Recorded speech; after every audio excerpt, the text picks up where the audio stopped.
What's good? This is JVB representing SPD, and that is sportsperdiem.com. I'm a little bit late, but you can never be too late when you're talking about Khalil motherfucking Mack.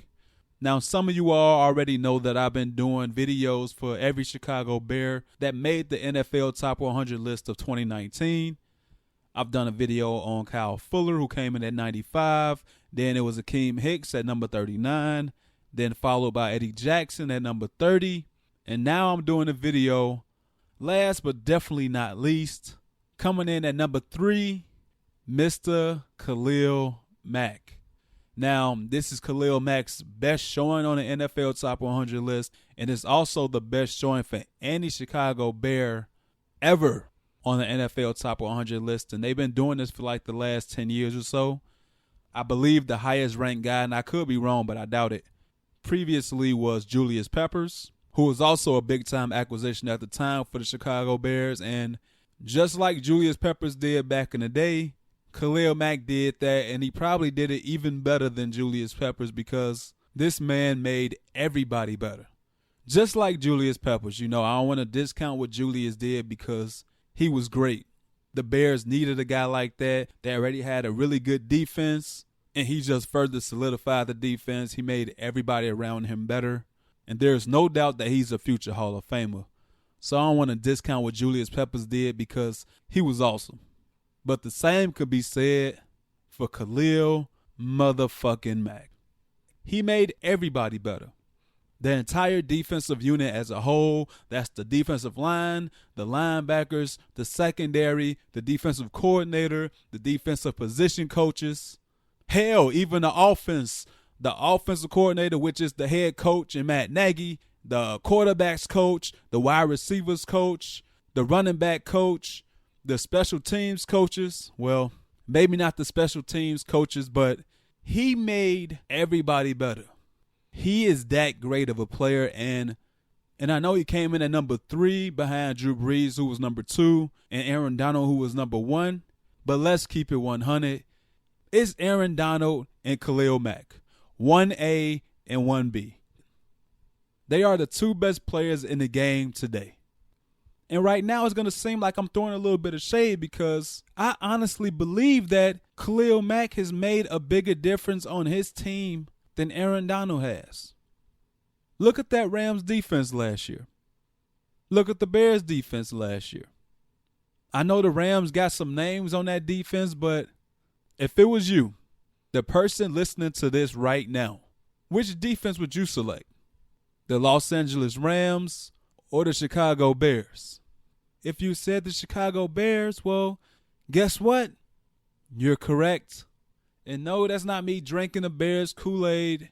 It does taste good as hell right now, though. I'll keep it 100. It do taste good as hell right now, but I'm not drinking the Bears Kool-Aid. I'm just going by the eye test. Now, you have to state the obvious.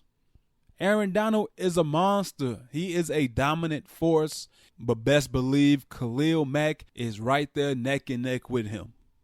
I don't care what nobody say. Now, let me continue to talk about Khalil Mack. When Khalil Mack was still in Oakland, the rumors start coming out about how Khalil Mack's going to sit out. He's not going to attend any team activities. He's going to sit out until the team pays him what he's worth, or maybe they trade him. When this news came out and he started sitting out all the team activities, me and my cousin started talking about it. We big Chicago Bears fans, big football fans. So we were saying, why won't the Bears get in on this? Here you have a disgruntled superstar in his prime sitting out, basically saying, I ain't doing shit.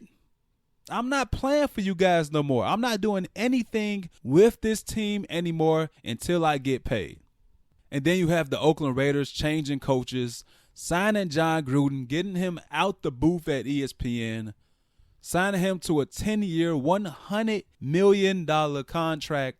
And John Gruden with the big balls, with the big brain because he's too smart for his own good, he's coming out saying that we don't really need Khalil Mack. Our guys will be fine. We'll be okay. Really?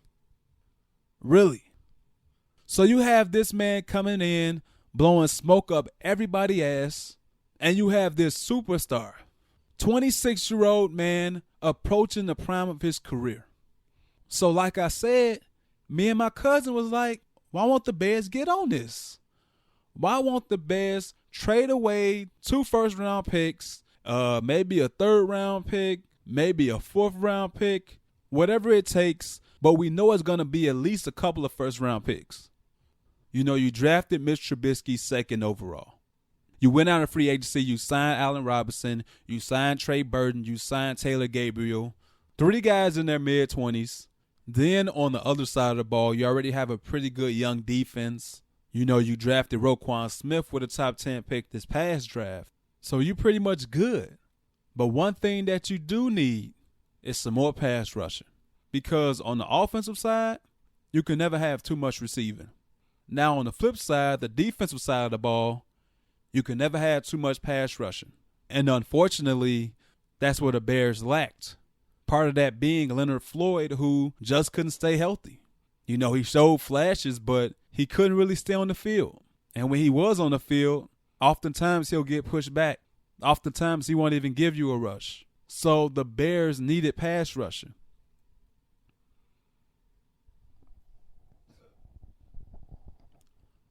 Going into last season, besides receiving, the pass rush was the biggest need for the Bears. So the Bears already went out in free agency. Like I said, they signed Allen Robinson. They signed Taylor Gabriel. They signed Trey Burton. In the draft, they traded up to draft Anthony Miller. But they really didn't address the pass rush. You know, they signed Aaron Lynch. You know, I believe they still had Sam Acho. But that was it. No disrespect to those guys, but they aren't every down pass rushers. And shit, you can say the same thing for Leonard Floyd. He's not an every down pass rusher, but he's going to be out there every rip because he was a top 10 pick.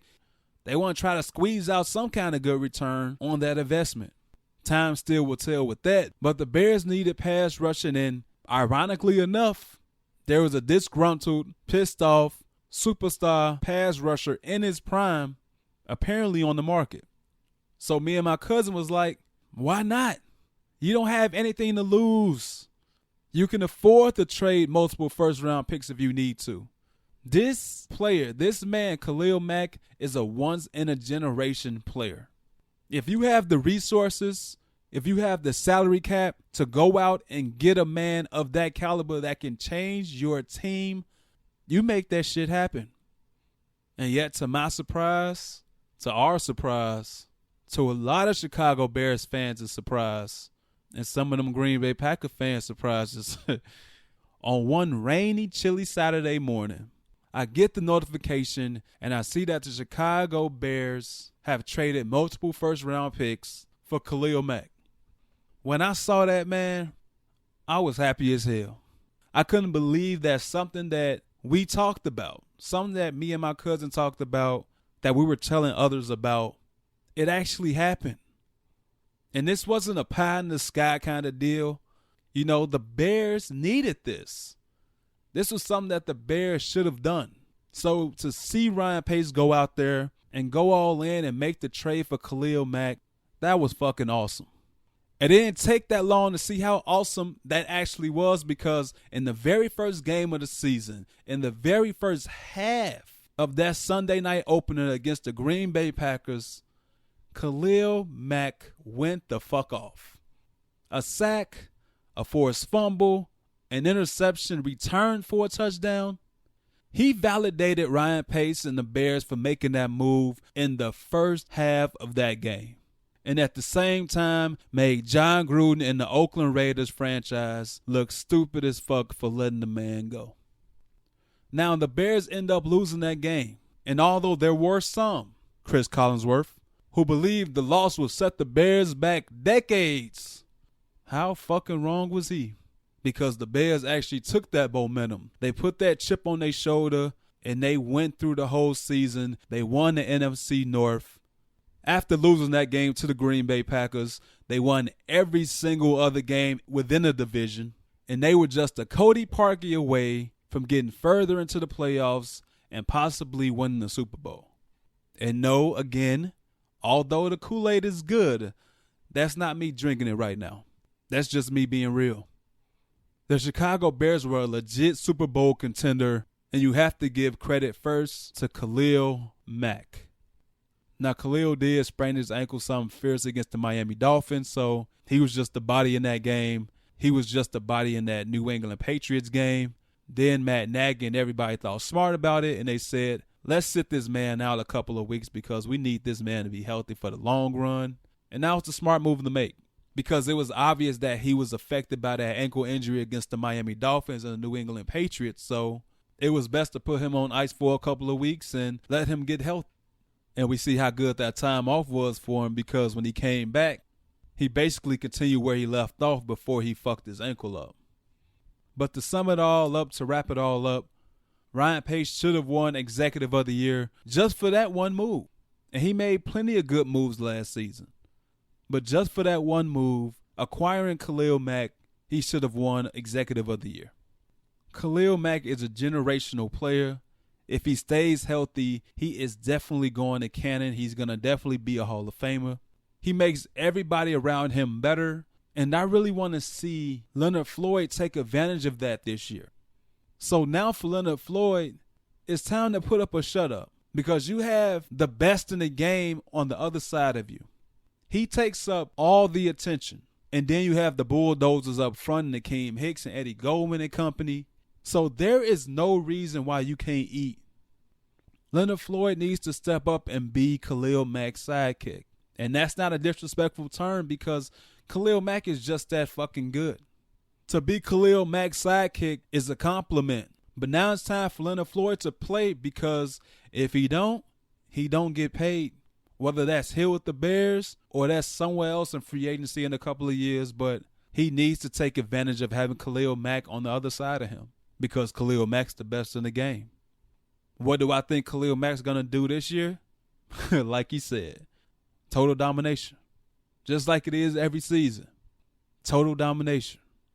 And I really hope he does stay healthy the whole season because I want to see this man eat every single week. I want to see this man get 20-plus sacks this year because we all know it's possible. He's done it before. And I won't be surprised if this season he does it again. But I'm done. I made a video for every Chicago Bear on the list, so check them out for me.